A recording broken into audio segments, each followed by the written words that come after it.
بسم اللہ الرحمن الرحیم۔ السلام علیکم ریڈرز، کیسے ہیں آپ سب؟ ریڈرز، آپ سب کو ماہم کہانی میں خوش آمدید۔ ریڈرز، اگر آپ ہمارے چینل پہ نئے ہیں تو پلیز چینل کو سبسکرائب کر دیجئے۔ اس سے یہ ہوگا کہ ہر نئی آنے والی ویڈیو کا آپ کو نوٹیفیکیشن ملتا رہے گا۔ اسٹوری اچھی لگے تو پلیز لائک کر دیا کیجئے اور اپنے قیمتی رائے سے ضرور آگاہ کیجئے کمنٹس باکس میں۔ یہی کہ آپ ڈاکٹر ہیں تو کیا میرا ڈاکٹر بننا ضروری ہے؟ مطلب خاندان میں ایک ڈاکٹر کافی ہونا چاہیے؟ نہیں، مہروز اپنی بات کرتی تائیدی بھری نظروں سے یامین کو دیکھنے لگی۔ اصول سوچنے کے بجائے پڑھائی پر دھیان دو، یامین نے گھور کر کہا۔ تو مہروز کا منہ بن گیا۔ بابا بزنس مین، ماموں درید اپنے گاؤں کا وڈیرا، ماموں شازل وکیل، آپ ڈاکٹر، شازی لالا بھی فیوچر کے وکیل، آپی حرم انشاءاللہ فیشن ڈیزائنر بنیں گی، داؤد لالا CSS کریں گے، میرے زمان اللہ بھی CSS کریں گے۔ دیکھو خاندان کے سب لوگ دو لوگ ایک فیلڈ کی اسٹڈی کر رہے ہیں، تو ایسے میں ڈاکٹر کا بھی دو ہونا ضروری ہے کیا؟ دو ہونا چاہیے؟ نہیں۔ مہروز جو بنا سانس لیے پرسوچ لہجے میں سب کے کام بتا رہی تھی، یامین نے درمیان میں اس کی بات کاٹ کر اپنے مطلب کی بات کی تو مہروز کا منہ اتر گیا، کیونکہ وہ اس بات کو اپنے مطلب کے لیے نکالنا چاہتی تھی۔ خدا حافظ۔ یونی آ گئی تو مہروز گاڑی کا دروازہ کھول کر بولی، اللہ حافظ and all the best. Yamin نے مسکرا کر کہا، شکریہ۔ مہروز اس کا شکریہ ادا کرتی گہری سانس کھینچ کر یونی کے راستے چل پڑی۔ مہروز یونیورسٹی کے گیٹ پار کر گئی تو یامین نے گاڑی کو ٹرن لیا۔ اے بک زمان اے بک۔ اسلام آباد کی سنسان سڑک پہ بائک کی ریس لگی ہوئی تھی، جہاں کبھی لوگ زمان یمان کا نام لیتے تو کبھی ایک ایبک غازیان کا، جو بن کسی اور دھیان دیے اپنی نیو ہیوی بائک کو فل اسپیڈ پر چھوڑے ہوئے تھا۔ اس کو بس جیتنا تھا، ہارنا اس نے کبھی سیکھا نہیں تھا اور نہ کبھی اس کو ہارنا گوارا تھا۔ جبکہ اس کے برعکس زمان کافی پرسکون نظر آ رہا تھا، اس نے بھی اپنی بائک کی اسپیڈ تیز کی ہوئی تھی، مگر اس کے چہرے کے تاثرات ایبک کی طرح سپاٹ نہیں تھے، بلکہ اس کے گالوں کے گڑھے پورے آب و تاب سے روشن تھے۔ بائک چلاتے وقت ایبک نے گردن موڑ کر زمان کو دیکھا، جو اس کے عین مقابل تھا۔ ایبک طیش میں آتا اسپیڈ مزید تیز کر گیا تھا، مگر اس کے باوجود بھی جیت دونوں کا مقدر ٹھہری۔ شیٹ! ایبک نے غصے میں زور سے اپنا ہاتھ ہینڈل پہ مارا اور ہیلمٹ اتارتا زمان کو دیکھنے لگا، جو اپنی بائک سے اترتا مسکرا کر بالوں میں ہاتھ پھیر رہا تھا۔ ایبک نے نفرت بھری نظروں سے زمان کو دیکھا، جس سے وہ کبھی ہارا تو نہیں تھا مگر جیتا بھی نہیں تھا۔ جب بھی ریس ہوتی اس میں دونوں پارٹیسپیٹ کرتے تھے اور دونوں ہی جیت جاتے تھے، مگر ایبک چاہتا تھا صرف وہ اکیلا جیتے، کوئی اور نہیں ہو۔ کیسا فیل ہو رہا ہے ایبک غازیان؟ زمان ایبک کے مقابل کھڑا ہوتا اس سے پوچھنے لگا۔ بہت اچھا، ایبک نے دانت کچکچائے۔ کہنے کی باتیں ہیں، ورنہ مجھے پتہ ہے تمہارے اندر شعلے بھڑک رہے ہوں گے۔ زمان زج کرتی مسکراہٹ چہرے پر سجائے بولا تو ایبک نے نخوت سے سر جھٹکا۔ میرا دماغ خراب کرنے سے اچھا ہے اپنا انعام وصول کرو، ایبک نے سنجیدگی سے کہا۔ ہاں وہ تو میں کروں گا، مگر تم بھی ساتھ چلو، یادگار تصویر بھی بنواتے ہیں۔ زمان نے پیشکش کی۔ مجھے تمہارے ساتھ تصویر کھنچوانے میں کوئی دلچسپی نہیں ہے، اس نے اس کو گھورا۔ اچھا؟ زمان اتنا کہہ کر گردن نیچے کیے کھل کر ہنسا، جس سے اس کے ڈمپل نمایاں ہوئے۔ زمان کو ایبک نے خاصی ناگوار نظروں سے دیکھا۔ ٹھیک ہے، پھر میں اکیلا جاتا ہوں، زمان شرارت سے آنکھ ونک کر کے کہتا چلا گیا۔ ایک دن اس انسان کو مات تو میں ضرور دوں گا۔ ایبک نفرت سے اس کی پشت کو گھور کر خود سے عہد کرنے لگا۔ ڈیڈی، آج آپ بہت ہینڈسم لگ رہے ہیں۔ آپ کو پتہ ہے میرے سب دوست مجھے کیا کہتے ہیں؟ کہتے ہیں تمہارا ڈیڈو تو تمہارا بھائی لگتا ہے۔ شازم شازل اور ماہی کے مشترکہ کمرے میں آتا شازل سے بولا، جو کوئی کیس ریڈ کر رہا تھا۔ خوش آمدی ہو گئے ہو تو اصل بات پہ آؤ۔ شازل بنا کوئی اور بات کیے بولا تو شازم کا منہ بن گیا۔ میری محبت، میرا پیار آپ کو مصنوعی لگ رہا ہے؟ شازم کو جیسے افسوس ہوا۔ تمہاری اس چکنی چپڑی باتوں میں یا تمہاری ماں آ سکتی ہے یا پھر تمہاری نت نئی گرل فرینڈس، مگر تمہارا باپ نہیں آ سکتا، اس لیے اپنے باپ کے باپ بننے کے بجائے وہ بات کرو جس کے لیے یہاں آئے ہو۔ شازل نے بتا ہی دیا کہ وہ اس کا باپ ہے۔ وہ ڈیڈی میرے دوست ناران کاخان جا رہے ہیں۔ شازم مدعے کی بات پر آیا۔ اچھی بات ہے، شازل نے سر ہلایا۔ پوری بات سنیں تو شازم منمنایا۔ سناؤ۔ شازل فائل بند کرتا اب اس کی جانب متوجہ ہوا۔ میں بھی جاؤں؟ شازم دانتوں کی نمائش کرتا بولا تو شازم نے اس کو گھورا۔ کس خوشی میں؟ فی الحال اپنی پڑھائی پر دھیان دو، پھر کرتے رہنا آوارہ گردیاں۔ شازل نے آرام سے کہا، میرے بیٹے کو آوارہ مت بولیں۔ ماہی جو ابھی کمرے میں آئی شاذل کی آخری بات پر بول اٹھی، پہلے سن لو بیٹا چاہتا کیا ہے۔ شاذل نے شاذم کو مسکراتا دیکھا تو جل کے بولا، کیا بول رہا ہے؟ ماہی شاذم کو دیکھ کر شاذل سے بولی، امی جان زیادہ کچھ نہیں، بس میں یہ چاہتا ہوں کہ ڈیڈو 1 مہینے کی آزادی دیں مجھے۔ شاذم ماہی کے سامنے آتا بولا، ماہی خبردار، جو سفارش کے لیے بولی بھی، اس کے میٹرک کا رزلٹ بھی بھولا نہیں ابھی۔ شاذل نے ماہی کو کچھ بولتا دیکھا تو پہلے ہی ٹوک دیا، کیا ہو گیا ہے ڈیڈو؟ مٹی ڈالے میٹرک کے رزلٹ کو، انٹر کے رزلٹ یاد کریں جس پر میں نے A1 گریڈ حاصل کیا تھا۔ شاذم شرٹ کے کالر جھاڑ کر فخری انداز میں بولا تو ماہی اس کے صدقے واری ہوئی، وہ بھی اچھے سے یاد ہے کیسے تم اور تمہارے نالائق دوستوں نے چیٹنگ کر کے گریڈ حاصل کیے تھے۔ شاذل نے اس کو شرمندہ کرنے میں کوئی کسر نہیں چھوڑی تھی۔ اب یہ آپ مجھ پر الزام لگا رہے ہیں؟ شاذم نے احتجاج کیا۔ ماہی اپنے نالائق بیٹے کو کہو یہاں سے جائے۔ شاذل سر جھٹک کر ماہی سے بولا، میرے ہونہار بیٹے کو نالائق مت بولیں۔ ماہی نے فوراً سے شاذم کی سائیڈ لی۔ توبہ ہے یہاں تو۔ شاذل اتنا کہتا بیڈ سے اٹھ کھڑا ہوا، ڈیڈو پلیز ہاں کہہ دیں، میں پکا پڑھائی پر دھیان بھی دوں گا، اچھے نمبرز بھی لاؤں گا، کامیاب وکیل بھی بنوں گا۔ شاذم اس کے راستے میں حائل ہوتا بولا، شاذم ضد مت کرو، گھومنا پھرنا ہوتا رہے گا، ابھی اسٹڈی پر فوکس کرو۔ شاذل نے اب کے سنجیدگی سے ٹوکا تھا، جانے دیں، بچے کا اتنا دل کر رہا ہے۔ ماہی کو شاذم پر ترس آ گیا تھا۔ یہ اونٹ جتنا بیٹا تمہیں بچہ لگ رہا ہے؟ شاذل خشمگین نظروں سے اس کو دیکھ کر بولا، ماں کے لیے تو اولاد جتنی بھی بڑی ہو جائے مگر ان کے لیے بچے ہی رہے گی نا۔ ماہی برا مان کر بولی، تو اس بچے کو اپنے آنچل میں چھپاؤ نا، ناران کاغن جا کر کہیں گم نہ ہو جائے۔ شاذل اچھا خاصا تپانے والا جواب دیتا کمرے سے باہر چلا گیا، جس پر ماہی کا منہ کھل گیا، جبکہ شاذم ترکیب سوچنے لگا کہ کیسے راضی کرے شاذل کو۔ وہ بندہ ہی کیا ہے جو ناچے نہ گائے،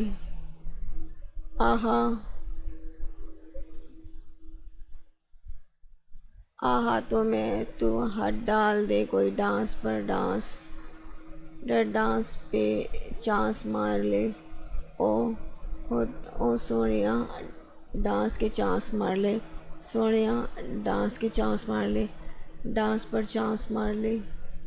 پاکیزہ اپنے کمرے میں موجود فل میوزک آن کیے ڈانس کی تیاری کرنے میں مگن تھی، جبکہ بیچ میں اچانک کسی نے گانا بند کیا تو وہ تب کے پلٹ کے دروازے کی جانب دیکھنے لگی جہاں خرم کھڑا تھا۔ گانا کیوں بند کیا تمہیں پتہ ہے؟ کل ڈانس کمپٹیشن ہے اور مجھے ون کرنا ہے۔ پاکیزہ سنجیدہ نظروں سے اس کو دیکھ کر بولی، یہ گھر ہے تو اس کو گھر ہی رہنے دو، ڈانسنگ کلب بنانے کی ضرورت نہیں، خرم نے جتانے والے انداز میں کہا۔ پاکیزہ نے نخوت سے سر جھٹکا، میں جا رہا ہوں، دوبارہ اتنی تیز آواز میں گانا آن مت کرنا۔ خرم نے اس کو وارن کیا، میں تمہارے حکم کی غلام نہیں۔ پاکیزہ نے سر جھٹکا، شرم کرو، 1 سال بڑا ہوں تم سے، اور یہ ڈائلاگ بازی کم مارا کرو، آواز نہ آئے مجھے۔ خرم سختی سے اس کو ٹوک کر کہتا جانے لگا جب کانوں کے پردے پھاڑنے والی آواز گونجی، وہ بندہ ہی کیا ہے جو ناچے نہ گائے، ہاتھوں میں تو ہاتھ ڈال دے کوئی ڈانس پر سونیا ڈانس کے چانس مار لے، او بلیے ڈانس پر چانس مار لے، ایڈیٹ۔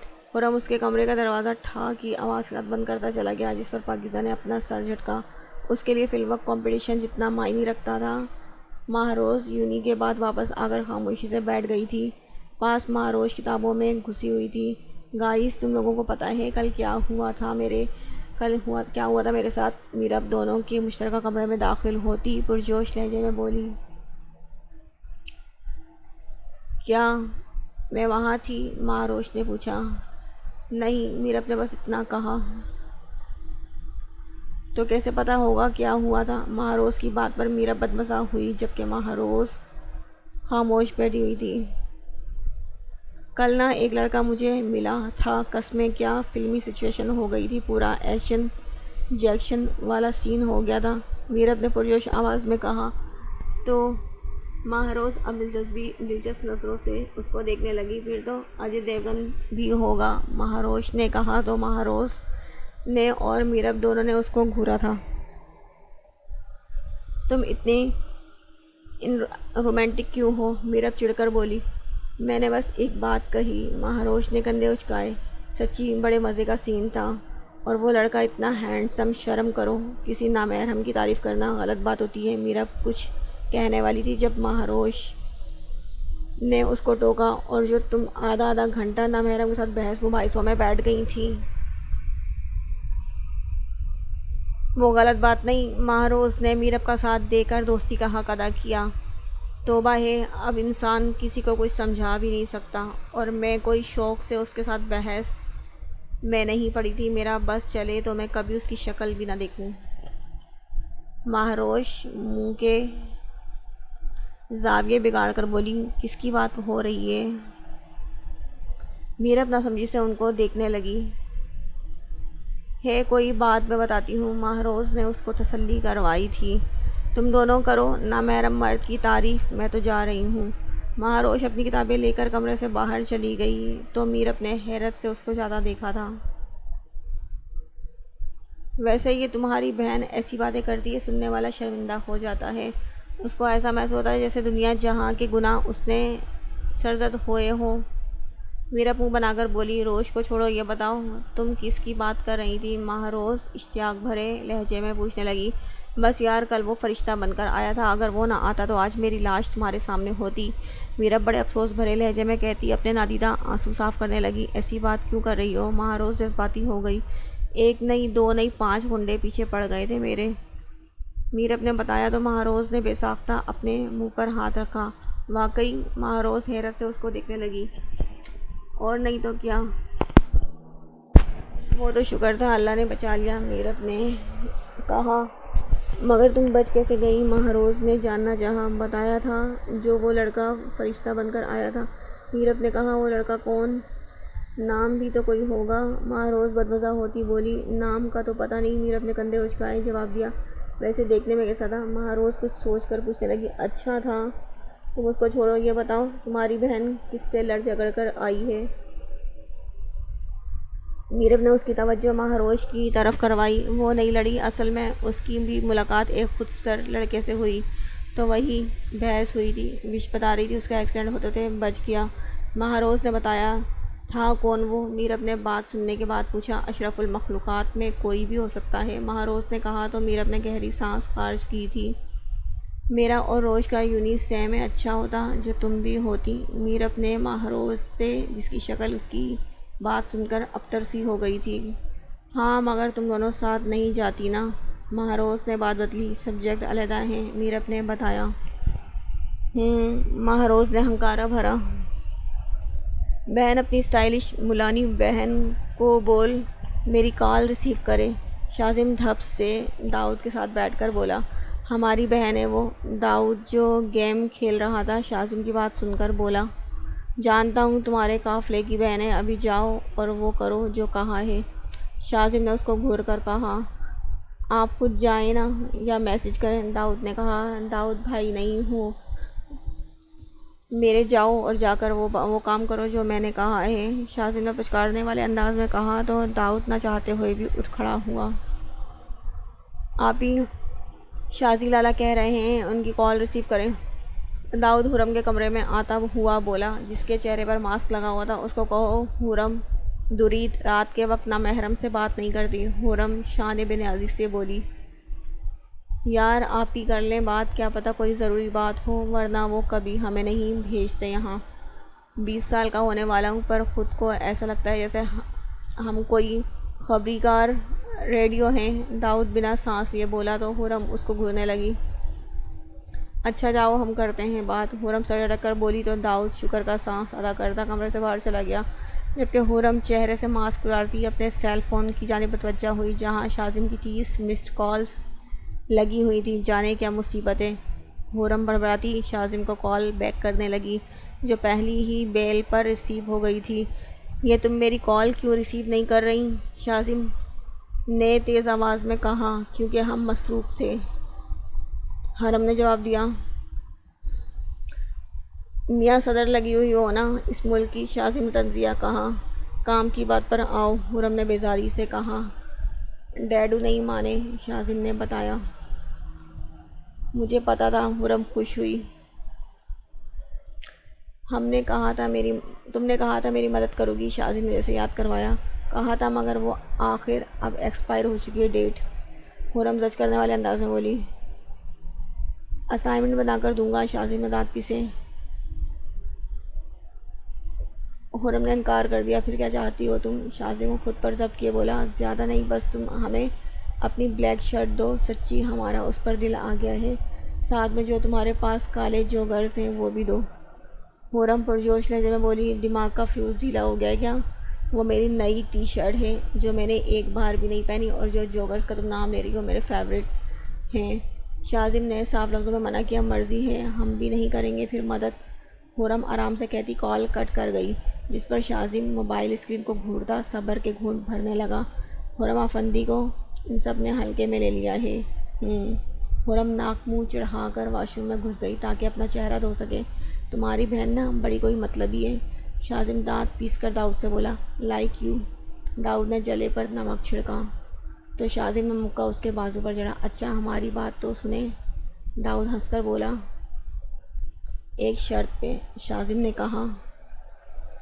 کون سی شرط؟ داؤد کو سمجھ نہیں آیا۔ یہ تم اپنی بہن کی طرح ہم نہیں کرو گے، سچی سننے میں بڑی بیزاریت ہوتی ہے۔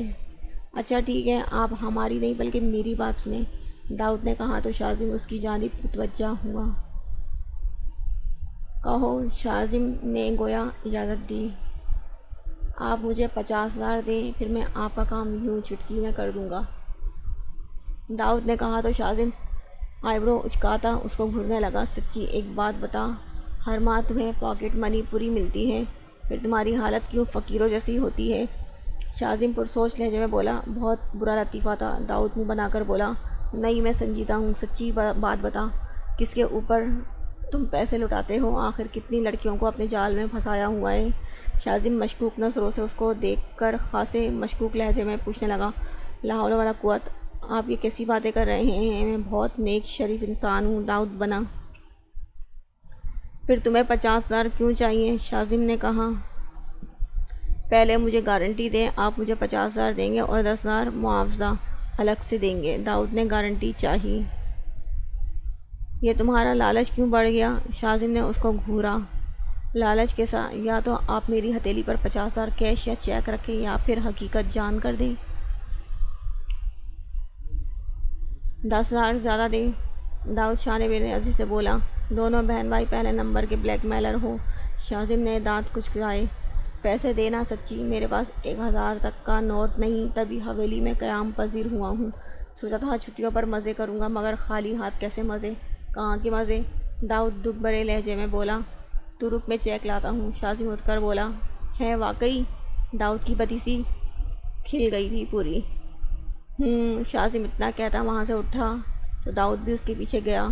یہ لو چیک، اب بتاؤ کیسے کرو گے مدد؟ ڈیڈو تو مجھ سے راضی نہیں ہوئے تو تم سے کیسے ہوں گے؟ کمرے میں آ کر شاذم اس کی طرف چیک بڑھا کر بولا۔ آپ سے کس نے کہا میں شاذل بابا کو مناؤں گا؟ میں تو بابا سائی سے کہوں گا وہ آپ کی سفارش کریں، آپ اس کے اکلوتے بھتیجے جو ٹھہرے۔ داؤد چیک ہاتھ میں لیتا مزے سے بولا تو شاذم کا پورا منہ کھل گیا، کیونکہ ناران کاغان جانے کے چکر میں وہ یہ بات بھول چکا تھا کہ اس کے باپ کو آرام سے دوری راضی کر سکتا ہے۔ شاذم نے جی بھر کر خود کو کوسا۔ ان کو میں بھی راضی کر سکتا ہوں، تمہارا شکریہ، اب چیک واپس کرو۔ شاذم نے اس سے چیک لینا چاہا۔ میں واپس کر دوں؟ پہلے تو آپ کے دماغ میں ایسا کوئی خیال نہیں آیا تھا، اب جب میں نے بتایا تو چیک واپس مانگ رہے ہیں؟ داؤد اپنے قدم پیچھے کھسکا کر بولا۔ چیک واپس کرو، شاذم نے اس کو گھورا۔ میں نہیں دینے والا، داؤد اتنا کہتا کمرے سے باہر جانے لگا۔ رک، چیک واپس کر ورنہ قیامت کے دن تمہارے گریبان میرے ہاتھ میں ہوگا، شاذم اس کے پیچھے آتا دانت پیس کر بولا۔ ڈونٹ وری، میں مرنے سے پہلے یہ وصیت چھوڑ کر جاؤں گا کہ میری لاش کے ساتھ 50,000 کا چیک بھی رکھے تاکہ قیامت کے دن میں شرمندہ ہوئے بنا آپ کو پیسہ لوٹا دوں۔ داؤد اس کو تپانے والا جواب دیتا جیسے ہی بھاگنے لگا، اس کی ٹکر سیڑھیاں چڑھتی شبانہ سے ہوئی۔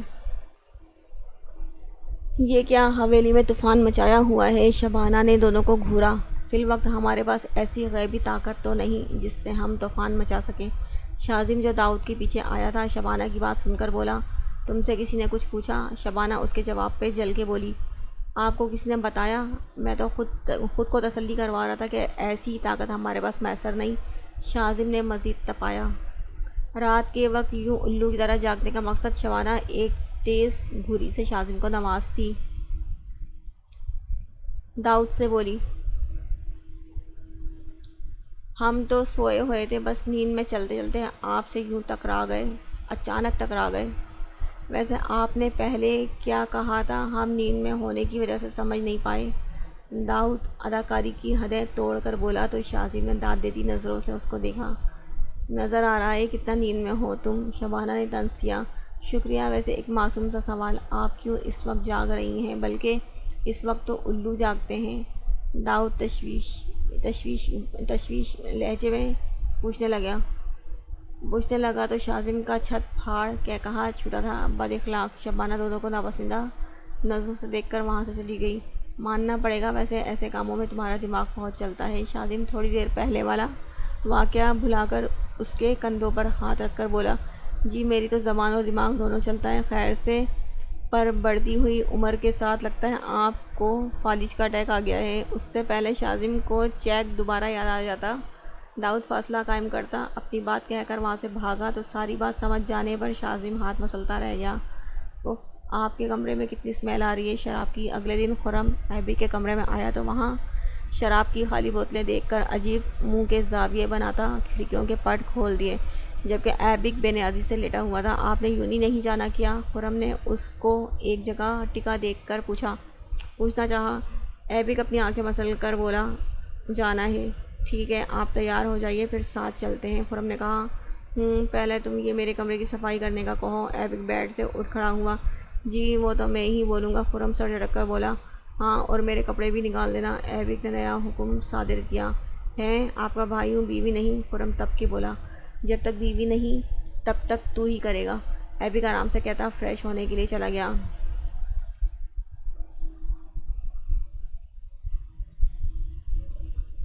کہاں کی سواری ہے تمہاری؟ خرم ناشتے کی ٹیبل پہ آیا تو پاکیزہ کو عجلت میں جوس پیتے دیکھا تو پوچھ لیا۔ میرا ڈانس کمپٹیشن ہے، پاکیزہ نے مختصر بتایا۔ یہ تم چھوڑ کیوں نہیں دیتی؟ خرم نے سنجیدگی سے کہا۔ ایکسکیوز می، آپ اپنے کام سے کام رکھا کریں، میرے معاملات میں دخل اندازی نہ ہی کریں تو اچھا ہے، پاکیزہ ناگوار لہجے میں بولی۔ بھائی ہوں میں تمہارا۔ خرم کو اس کا انداز پسند نہیں آیا۔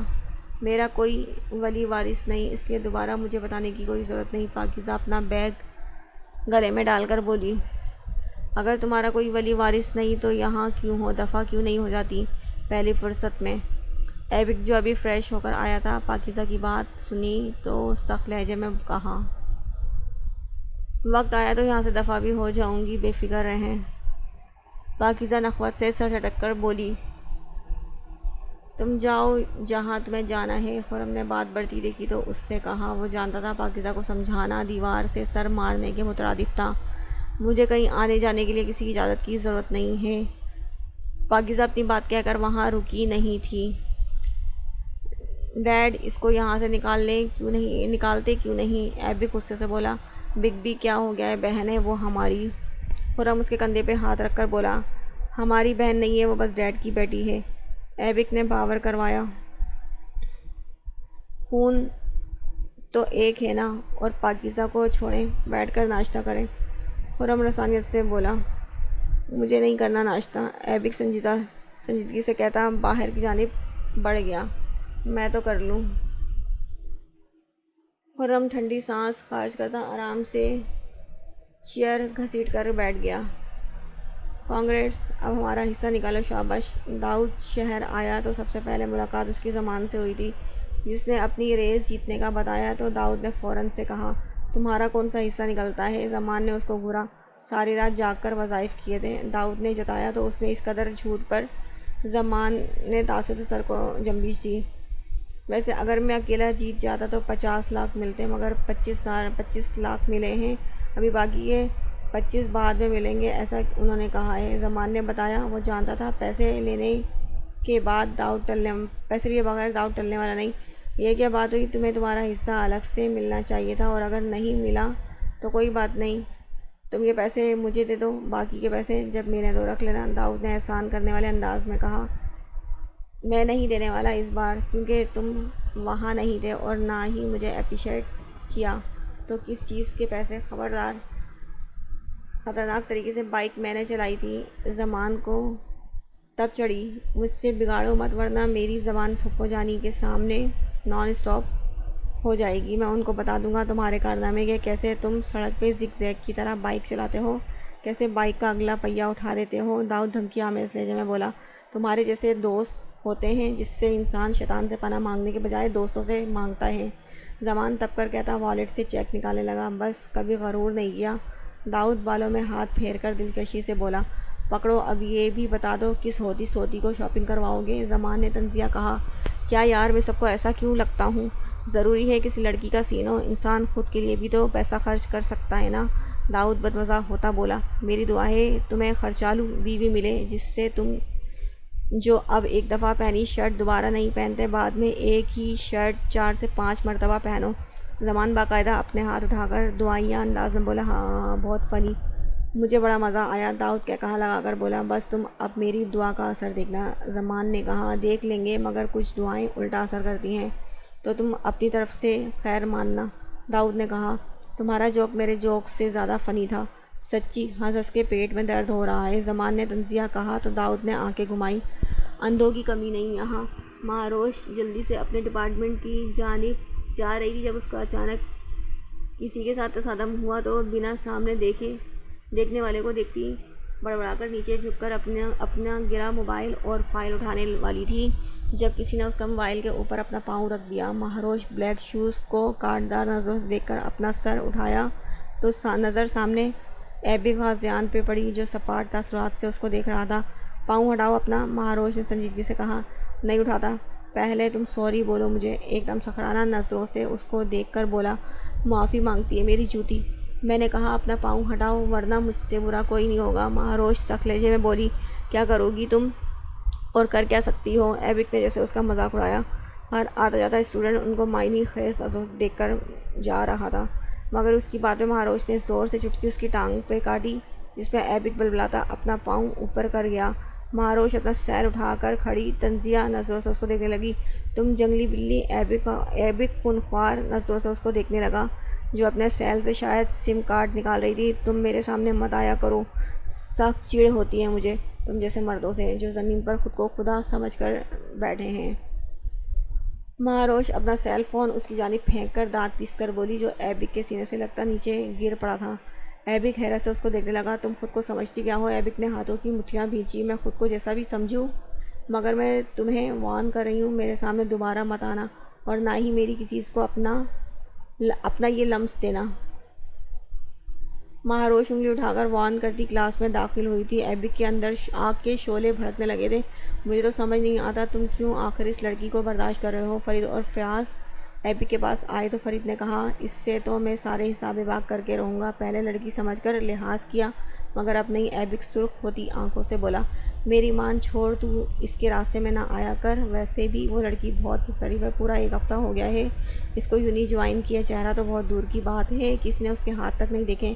فیاض سلجھو انداز میں بولا تو ایبک نے اس کو گھورا، یہ سب ڈرامے ہوتے ہیں تاکہ ہر کوئی ان کی جانب متوجہ ہو۔ ایک طنزیہ انداز میں بولا، جو بھی ہو تم بھول جاؤ۔ فیاض نے کہا، ایسے ہی بھول جائے؟ یاد نہیں تمہیں کیسے ذلیل کیا تھا اس نے ہمیں، وہ بھی ہمارے سینئرز اور جونیئرز کے سامنے؟ فرید دانت پیس کر بولا، شروعات ہم نے کی تھی ورنہ وہ تو نظریں جھکائی جا رہی تھی۔ فیاض نے بات کا دوسرا رخ ان کے سامنے کیا، تو کیوں اس کی اتنی سائڈ لے رہا ہے؟ ویل تو میں ہو گیا۔ ایبک کو اس کا اس طرح بار بار مہاروش کی سائڈ لینا پسند نہیں آیا تو کہا، کلاس کا وقت ہو گیا ہے۔ فیاض افسوس بھری نظروں سے اس کو دیکھ کر بولا، لگتا ہے بات دل پہ لگی ہے۔ فرید کمینگی سے ہنس کر بولا، شرم کرو۔ فیاض نے گھورا، شرم کیسی؟ تیرے لیے یا ہمارے لیے کون سی نئی بات ہے؟ کچھ دن صبر کرو، پھر اس حجامن کو بھی ایک راہ۔ فرید اس کے کندھے پر ہاتھ رکھ کر کچھ کہنے والا تھا جب ایبک اس کی بات کا مطلب سمجھتا اس کے چہرے پر بے ساختہ مکہ مارا تھا۔ فیاض حیرت سے اس کو دیکھنے لگا۔ یہ کیا ہے؟ دماغ تو فرید اپنے ہونٹوں سے خون صاف کرتا کچھ کہنے والا تھا جب ایبک نے دوبارہ اس کے چہرے پہ در پہ مکے برسائے۔ اسٹوڈنٹ سب حیرت سے یہ منظر دیکھنے لگے۔ ایبک کا ایسا تماشا ان کے لیے نیا نہیں تھا، مگر آج ایبک اپنے دوست کو مار رہا تھا، یہ بات ان کے لیے حیران کن تھی۔ ایبک چھوڑ، کیا ہو گیا ہے؟ فیاض نے ایبک کو فرید سے دور کرنا چاہا، مگر ایبک غصے سے جیسے پاگل ہو گیا تھا، لاتوں اور گھونسوں سے فرید کا حشر نشر کر دیا تھا۔ شور کی آواز سے سامنے والی کلاس سے اسٹوڈنٹس باہر نکل کر دیکھنے لگے۔ آج کے بعد اگر اس کے بارے میں ایسی گھٹیا بات منہ سے نکالی تو میں تمہاری زبان کاٹ کر کتوں کے آگے کر دوں گا۔ یہ اس کا اور میرا آپسی معاملہ ہے، یہ ہماری لڑائی ہے، کسی تیسرے کو آنے کا یا ایسی بات کرنے کی اجازت میں کسی کو نہیں دوں گا، چاہے پھر وہ تم ہو یا کوئی اور۔ ایبک اس کا گریبان پکڑ کر دھاڑنے والے انداز میں بولا تو فرید نڈھال سا بس اس کو دیکھنے لگا، جس کے پورے بال بکھر گئے تھے، چہرے کی رنگت پل میں ہی حد سے زیادہ سرخ ہو گئی تھی۔ ایبک برو، آپ کو ایڈمن آفس جانا ہوگا، انہیں بلوایا ہے، کسی لڑکے کی آواز پر ایبک کسی اچھو کی مانند فرید کو پیچھے دھکیلتا جیسے پلٹا۔ نظر فاصلے پر کھڑی مہاروش پہ پڑی، جو بہت لوگوں کے درمیان کھڑی حقارت بھری نظروں سے اس کو دیکھ رہی تھی، یا اس کو ایسا لگا تھا۔ دور ہونے کی وجہ سے ایبک کچھ سمجھ نہیں پایا، مگر جو بھی تھا اندر کہیں اس کو تکلیف ہوئی تھی جس پر اس نے زیادہ توجہ نہیں دی، بس نظر انداز کرتا ایڈمن آفس کی جانب بڑھا تھا۔ اٹھو، اسپتال چلتے ہیں۔ فیاض فرید کو اٹھانے کی کوشش کرتا بولا تو فرید نے اس کو ہاتھ جھٹکے اس کے چہرے پہ نشان پڑ گئے تھے، پورا چہرہ آگ میں جلتا محسوس ہو رہا تھا۔ ضد نہیں کرو، چلو، تمہاری بات بہت گھٹیا تھی، اگر کسی پروفیسر ایڈمن کو پتہ چلتی تو یونی میں تمہیں سسپینڈ کر دیتے۔ فیاض نے تنزیہ کہا۔ اس 2 ٹکے کی لڑکی کے لیے ایبک نے مجھ پہ ہاتھ اٹھایا، ہماری پرانی دوستی کا بھی خیال نہیں کیا۔ فرید دانت کچکسا کر بولا۔ وہ ایبک خاضان ہے، اس کو کبھی بھی کوئی بھی بات بری لگ سکتی ہے، اس نے جو بھی کہا ٹھیک کہا، وہ ایبک کا اور اس لڑکی کا آپسی معاملہ ہے، خود دیکھ لیں گے۔ فیاض نے کہا تو فرید نے سر جھٹکا۔ سکندر صاحب ہماری یونی کے لیے بہت کچھ کرتے ہیں، پر مسٹر ایبک، آپ کا یونیورسٹی میں مار پیٹ کرنا غلط بات ہے، یہ یونیورسٹی ہے، اس کو لڑائی کا میدان مت بناؤ۔ اگر سینئرز ایسا کریں گے تو سوچو باقی جونیئرز اسٹوڈنٹ پر کیا اثر پڑے گا۔ ایڈمن سنجیدہ نظروں سے ایبک کو دیکھ کر بولا، جس کے چہرے پر ابھی بھی غصے کی پرچھائیاں تھیں۔ اگر آپ ایک منتھ کے لیے مجھے سسپینڈ کرنا چاہتے تو بات کریں۔ ایبک ان سے زیادہ سنجیدہ لہجے میں بولا، میں وارننگ کے لیے آپ کو بلایا تھا، یہ آپ کا یونی میں آخری سال ہے تو پلیز سکون سے گزاریں۔ ایڈمن گہری سانس خارج کرتا بولا، ٹھیک ہے، میں چلتا ہوں۔ ایبک اپنی جگہ سے کھڑا ہو کر کہتا وہاں رکا نہیں تھا، اس کے جاتے ہی ایڈمن نے کسی کو کال ملائی تھی۔ ارے تم! میرب نے خرم کو اچانک یونی میں اپنے سامنے دیکھا تو خوشگوار حیرت سے اس کو دیکھنے لگی۔ یہ تم کیا ہوتا ہے؟ سینئر ہوں، آپ کو ہو؟ خرم اس کے ماتھے پہ چپت لگا کر بولا تو وہ ہسیانی سی ہو گئی۔ اچھا، سوری، آپ یہاں؟ میرب نے اب کے دوبارہ پوچھا۔ بچی ماں بدولت یہاں پڑھائی کرتے ہیں۔ خرم سر کو خم دیتا بتانے لگا، سیریسلی؟ مگر میں نے تو کبھی آپ کو دیکھا نہیں، اگر آپ سینئر ہیں تو؟ میرب نے حیرانگی سے کہا، وہ اس لیے کیونکہ میں ایک ماہ میں یہاں کبھی کبھی آتا ہوں۔ خرم نے اس کی معلومات میں اضافہ کیا، او مطلب آپ ریگولر اسٹوڈنٹ نہیں؟